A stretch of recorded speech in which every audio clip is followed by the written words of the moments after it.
Grooming is what I always refer to as essentially the gateway to abuse. If a predator is unable to successfully complete a grooming process, then the abuse just doesn't really have the opportunity to happen. And that is in person, that is online, which there is a huge online presence of grooming and trafficking through online platforms currently.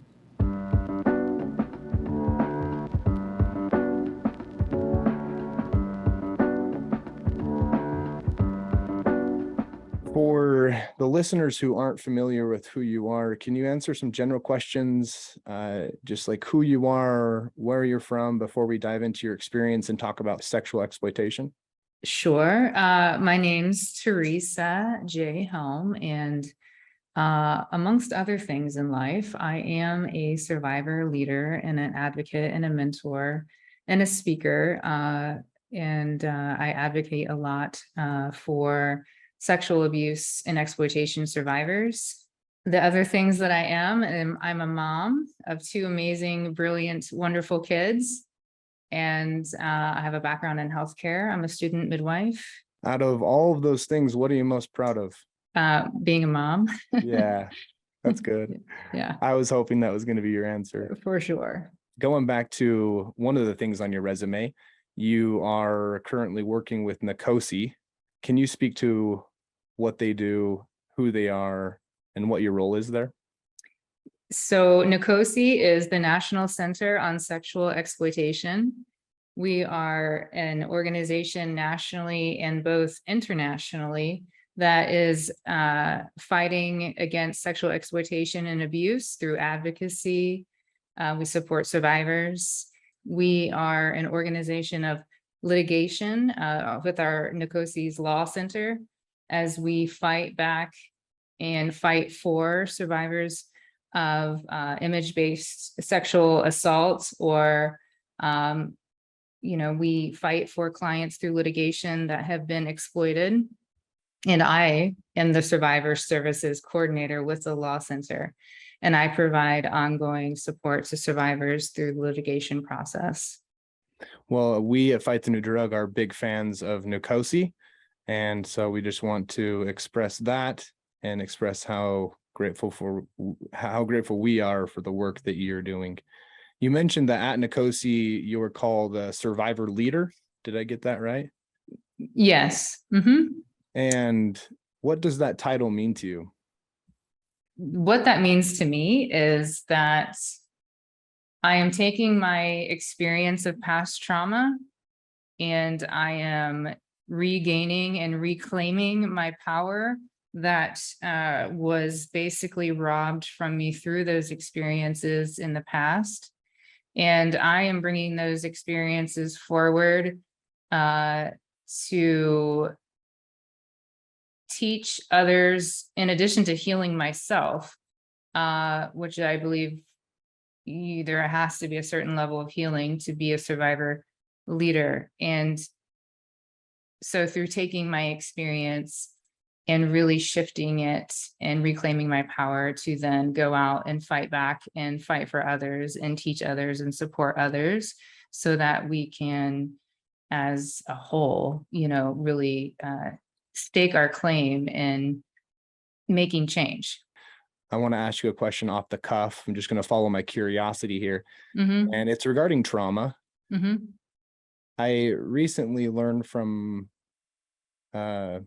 professor, because I'm also in school, and she was talking about how she defines trauma as not the negative event, but how our bodies respond to that negative event.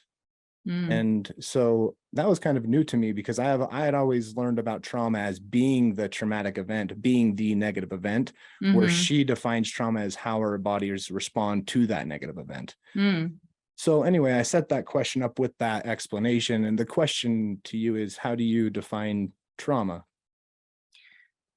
Well, I would say that in part, she's entirely accurate, because, we all have what we would call a somatic response to trauma. Somatic means, or soma means body. So we all have a physical, mental, emotional response to the actual event that traumatized us. However, the actual event, that is certainly a part of the trauma. Where it crosses the line into the event versus the response, being the actual trauma, those lines intersect and intercross, at least in my viewpoint and perspective, which may be different from someone makes else sense. as a survivor, but they really, it's like an intersection. Yeah, that makes sense. So then my original question was about your healing process. And you talked about how at Nicosi, you have to have had experienced healing to be able to lead others. And it's obvious that you've experienced healing, but my question is, since starting with Nicosi, have you experienced more healing? Because I don't know if a healing journey ever is going to end. I don't think a healing journey ever does end. I do believe that I will be on the path always, and the path will always shift and be different from time to time. Yeah. So certainly all the work that I do with Nicosi, prior to Nicosi, does help in the healing process. Right. Helping others helps yourself Yeah. in return as well. Right. Helping makes is sense. healing. Yeah, is what I always say often, is helping is healing for sure. Right. Yes. I think that it's important for our listeners to understand what is sex trafficking. Can you start off by giving the definition of what is sex trafficking? Sex trafficking is it's sexual abuse, trauma, exploitation by force, fraud, coercion, or some type of gain from another party. It's a psychological process, usually. It often happens within family dynamic. So it's, it's the violation of another human being for someone else's gain. Yeah. It's ultimately what it is. Yeah. Now that we know what trafficking is regarding, you said you used the words force, fraud, coercion. What about grooming? What does grooming look like, and why is it important that we understand that process? Yeah, well, grooming is what I always refer to as essentially the gateway to abuse. If you do not have, if a predator is unable to successfully complete a grooming process, then the abuse just doesn't really have the opportunity to happen. And that is in person, that is online, which there is a huge online presence of grooming and trafficking through online platforms currently. So grooming will be very psychological. It is, the components to it are befriending, building trust, isolating, flattery. If it's in person, you might notice a child with, special items that they wouldn't normally have, new shoes, multiple cell phones. They might start to pull away from their typical activities that they've always enjoyed, friends that they've always hung out with. They might choose to start to avoid. And again, that's kind of where the isolation starts. And again, online as well, we have online platforms, chat rooms where predators are basically lurking, seeking, they initiate conversations and they ask questions.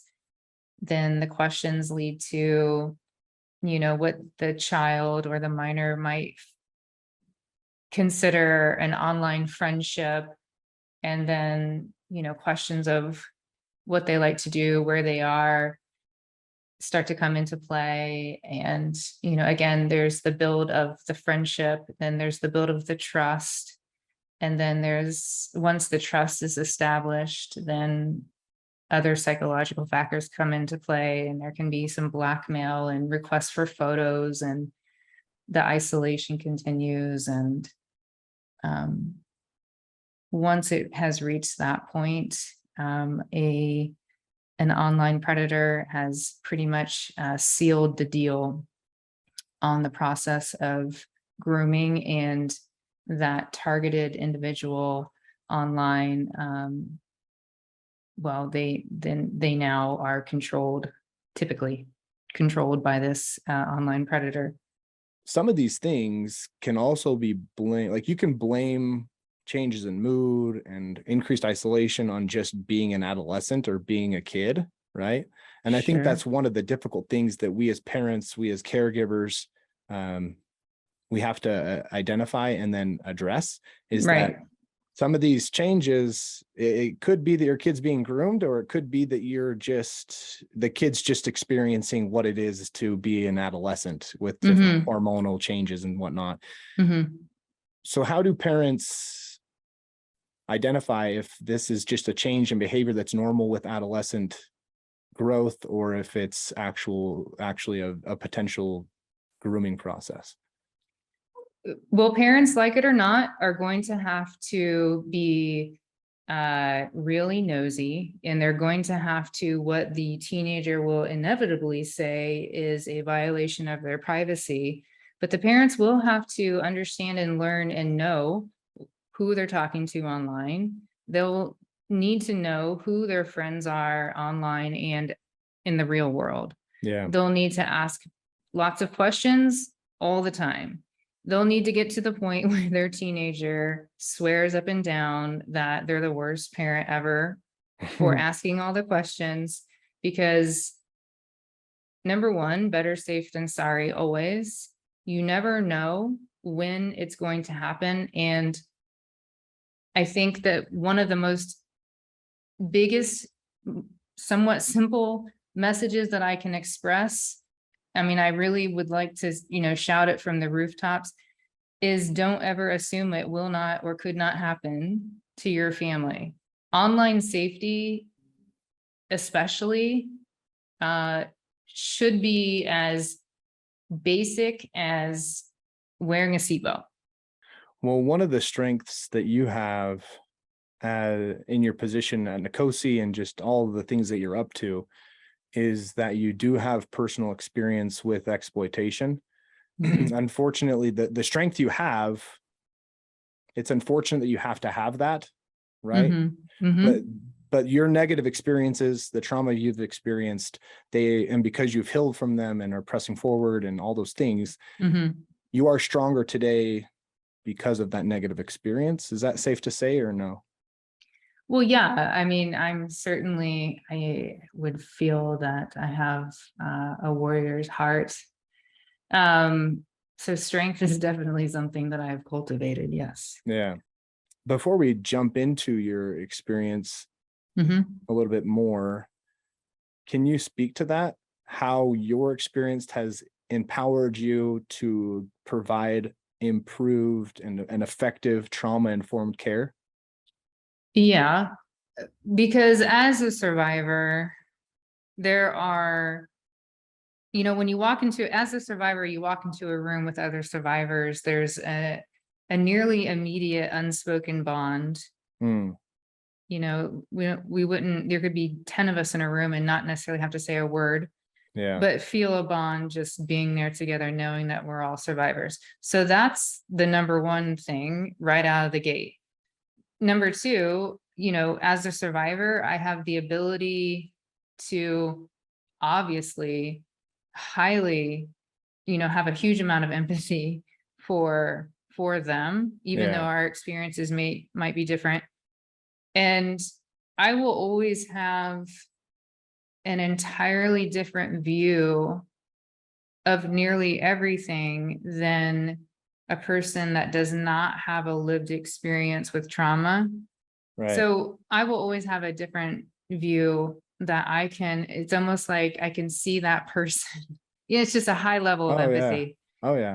And so my interaction with that person is it's just a lot different. And it just really it just really gives me the opportunity and the ability to connect with other survivors in ways that others may not be able to. And then there is some kind of trust and bond built in that. And then that kind again, really, I kind of envision it like walking hand in hand, or if I'm mentoring, I've done a lot of mentoring as well with survivors that aren't quite, they're in their healing, or they're starting their healing, or they haven't even started yet.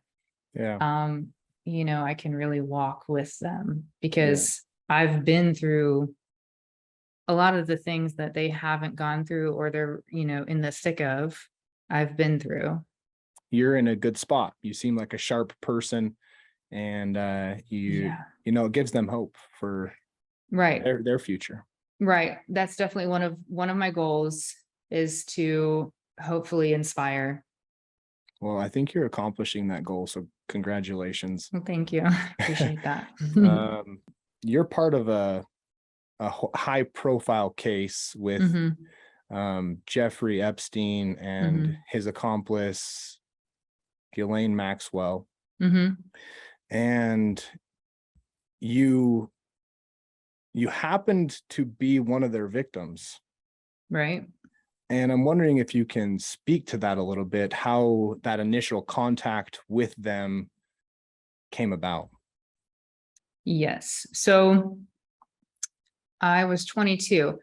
And I think what's important for others to learn or know is, at the age of 8, for myself, from the ages of 8 to 11 and a half, I was sexually abused. So 3.5 years of my life, that's a chunk of time. There was a lot of struggle in that. And there was a lot of really, really trying very hard to fight for healing, as a teenager, growing up after that, and as a young adult.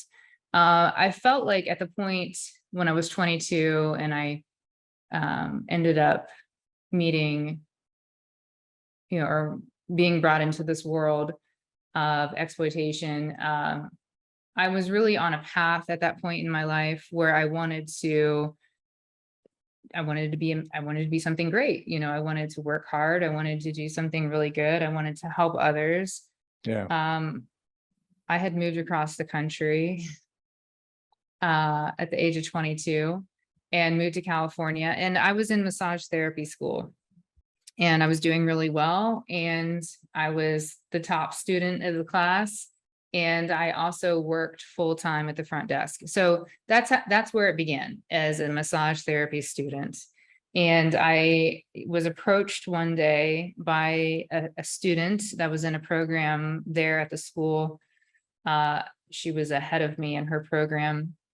She first presented an opportunity to me to be a personal traveling massage therapist, and asked if I was interested. I told her I was. I asked her why she wasn't doing it, because she said it was such a great opportunity. And I said, well, why aren't you doing it? If it's so great. And she said she had a family commitment and couldn't go. And so then I had these contact details to meet a girl named Sarah Kellen. Sarah Kellen and I met at the beach and had a really long conversation and a nice walk on Santa Monica Beach. Sarah told me about this opportunity to be a private traveling massage therapist. She referred to a woman named Miss Maxwell, and she told me how, it was a once in a lifetime opportunity. Travel the world. I could have all the education at all the best institutions that I wanted all around the world. That Miss Maxwell has had the best education and would provide the same for me. Private chefs, meeting lots of people, private jet.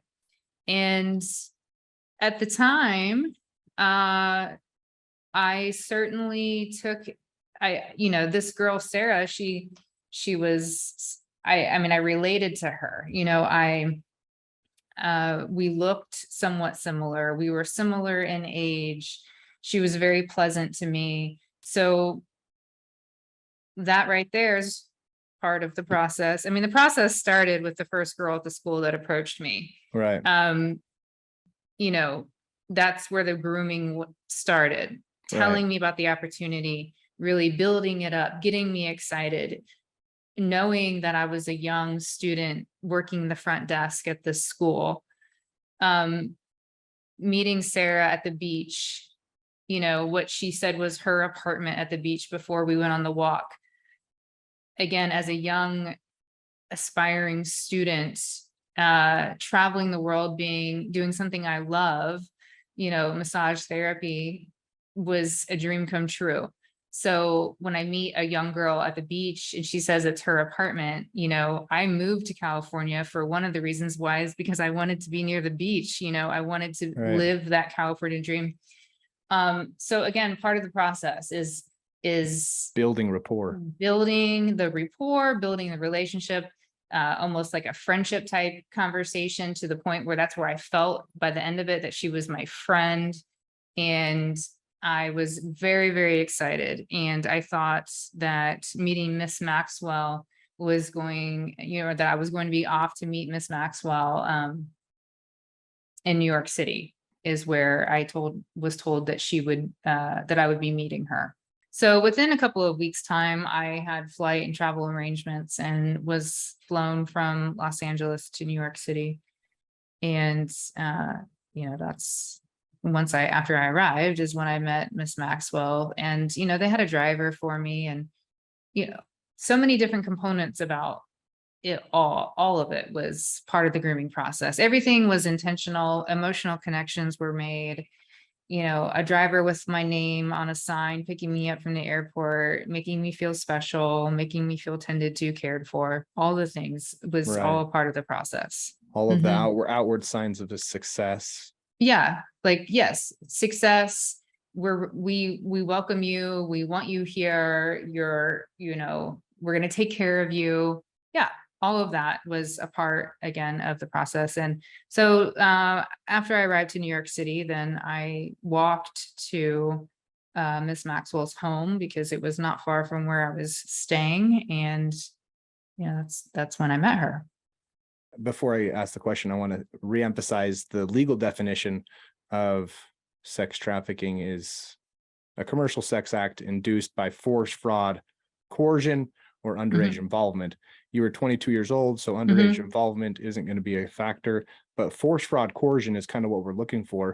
And so I think that fraud and coercion have already occurred because they're misrepresenting themselves. Sure. Yes. But as of right now, you still don't know that. At what point did the exploitation occur? And what factors do you identify today as being the factors they used most prominently? Was it force, fraud, or coercion? Well, there was a lot of fraud, coercion, and there was threat at the end of it all. I was there under false, you know, it was all fraud. The entire situation was fraud. Right. Yep, you know, I was there clearly thinking that I was there for a job interview as a massage therapist. And, you know, I spent the afternoon with Ghislaine Maxwell, and all the things about all the conversation we had, that was all part of the grooming process, all the emotional connections she was making with me. I felt wonderful that I was at her house.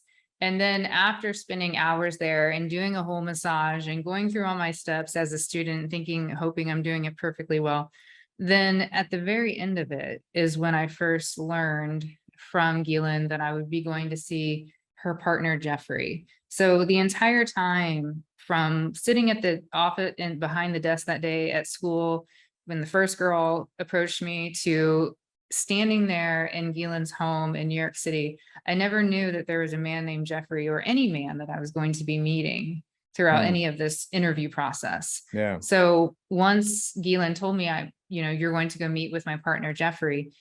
And so that's when I found out. And at that point in time, though, there was enough trust established from spending the afternoon with her that I didn't think that I was in any kind of harm. I didn't think that there was any reason for me to be that I should be concerned with my safety. Right. So I walked I walked there later that day. I walked to Jeffrey's home, thinking that I was going to go seal the deal on the job. I thought that the interview process had gone so well with Ghislaine that I'm now going to go seal the deal and secure this job position. Right. This opportunity with air quotes.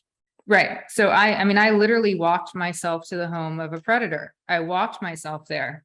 And that's another point that I really emphasize and can't say enough, and hope that the message is very loud and clear. I walked myself to this man's home that was going to then assault me.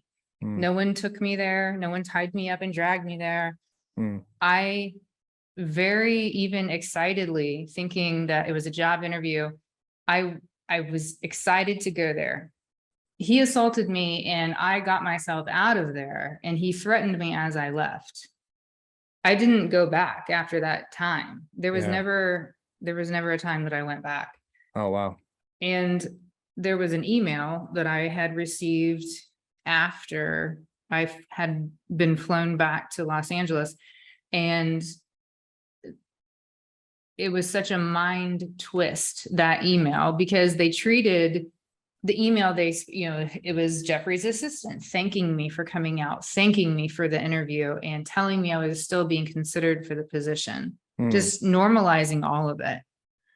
Going back to one of the statements you made as we journeyed into the exploitation you experienced, the assault that you experienced, you referred back to when you were young. You mentioned how between the ages of 8 and 11 and a half, you experienced child sexual abuse. And obviously that is a serious thing. And, we don't want to gloss over that.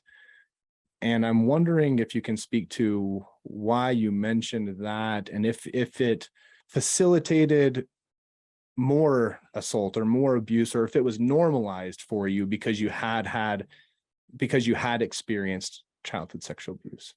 Yes. So oftentimes when you are a survivor of childhood sexual abuse, you typically end up growing up to be an adult victim as well. Statistically speaking, it's just way more prevalent to be an adult victim if you were a victim as a child.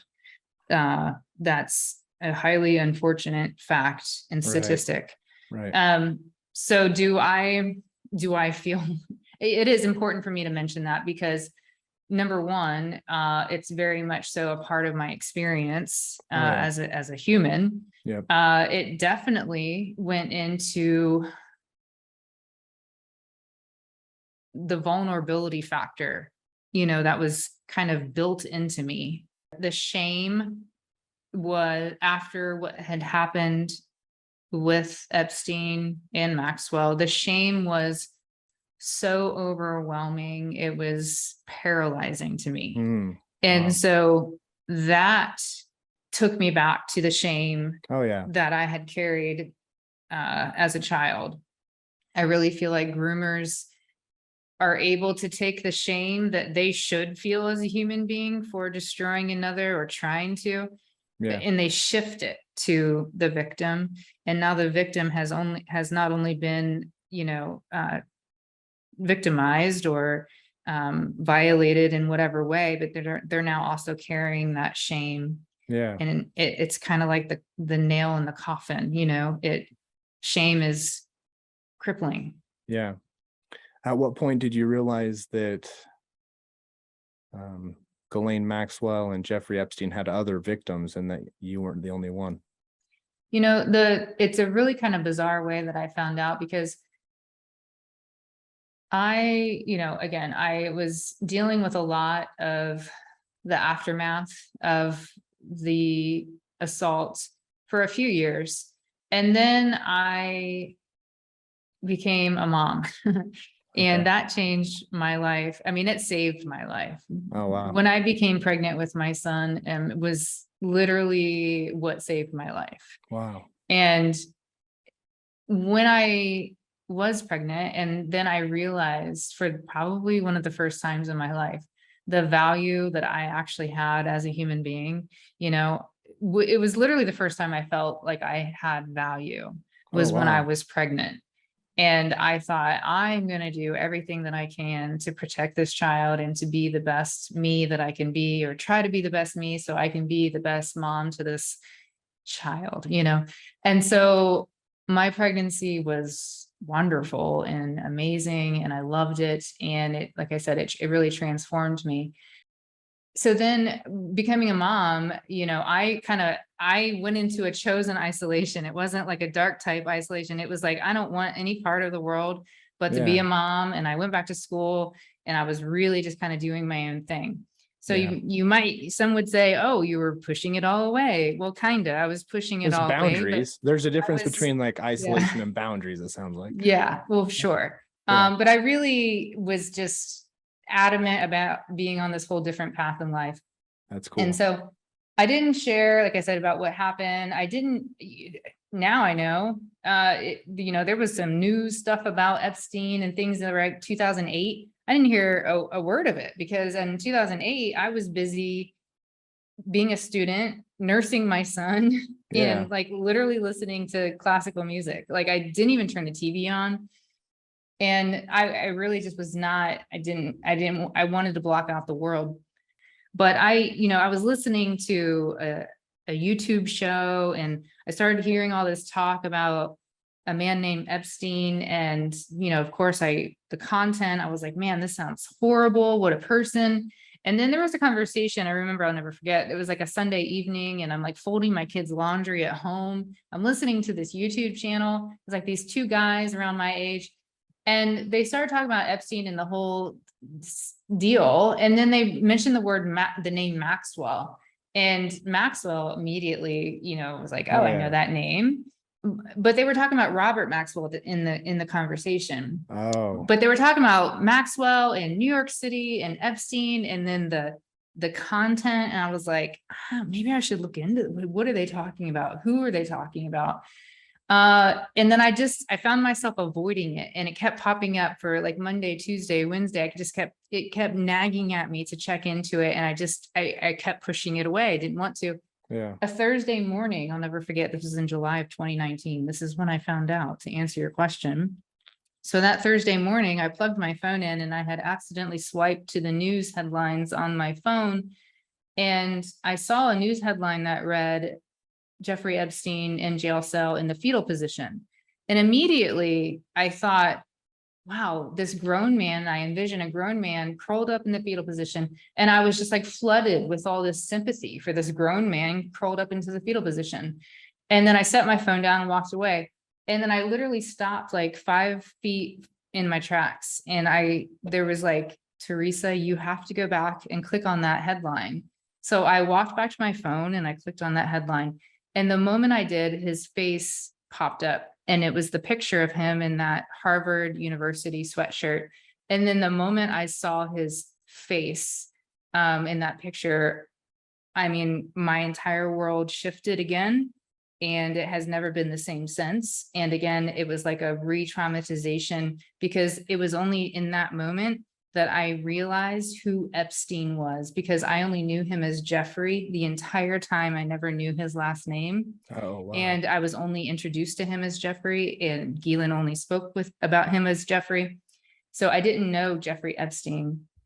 And it was in that moment that I realized that Jeffrey Epstein was the man that assaulted me. And I sat right down on my computer and I Googled Ghislaine Maxwell, Jeffrey Epstein, and literally the world, just like I said, it'll never be the same.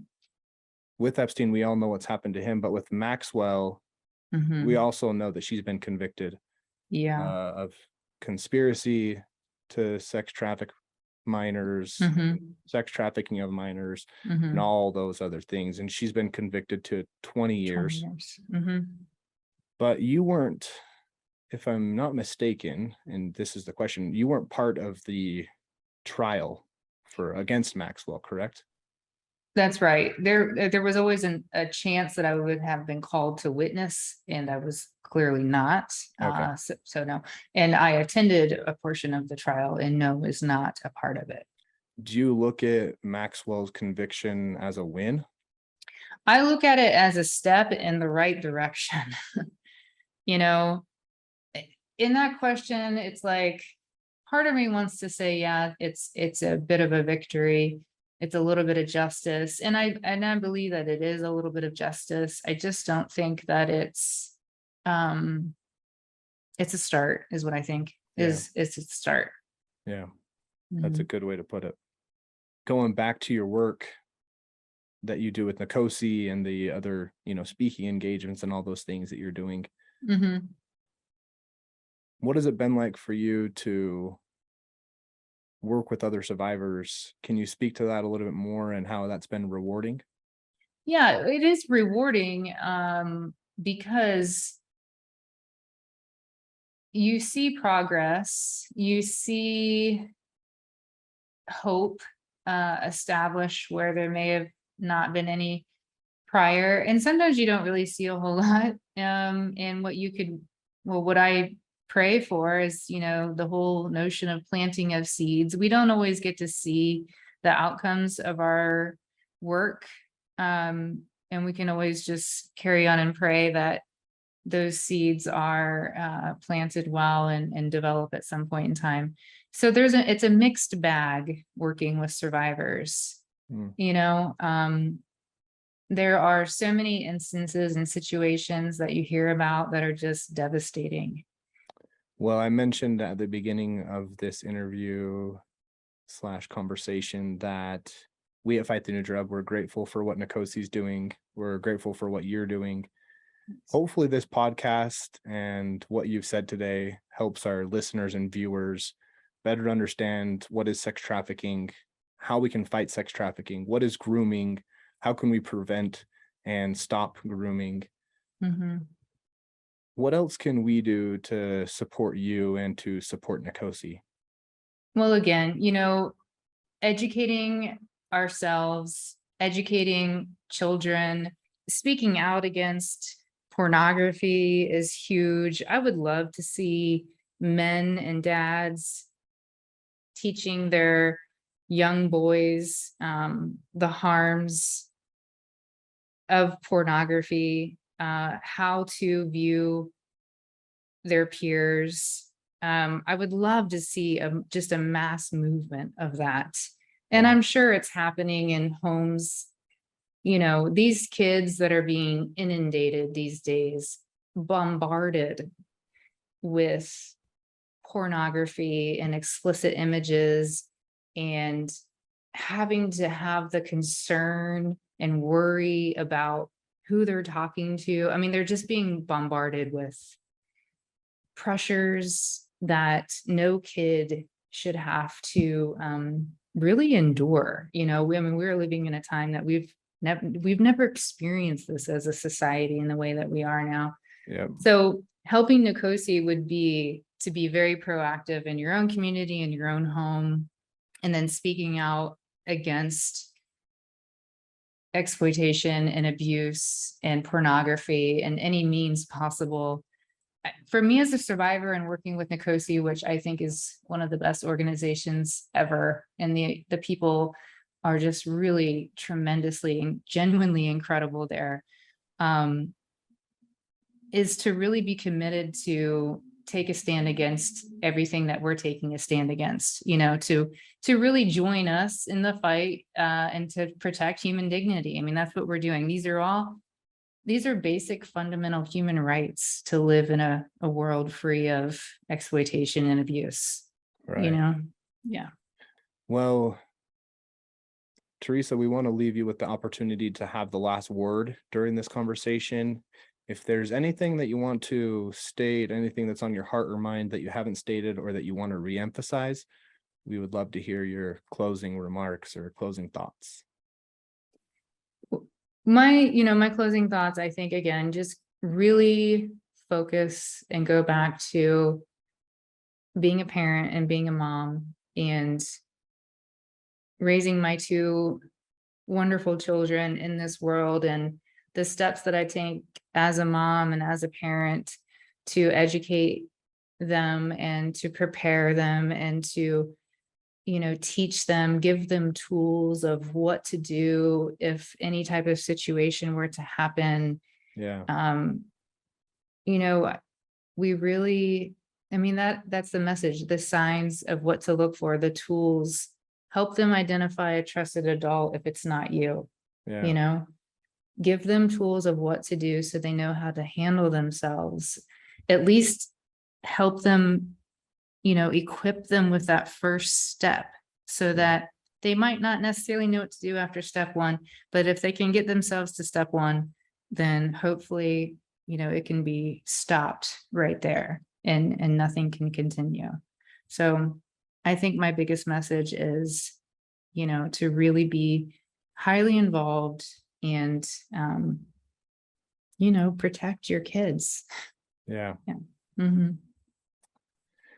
Well, Teresa, I've said it already, but I will say it again. Thank you for being with us today. You're welcome. It's a pleasure to be here.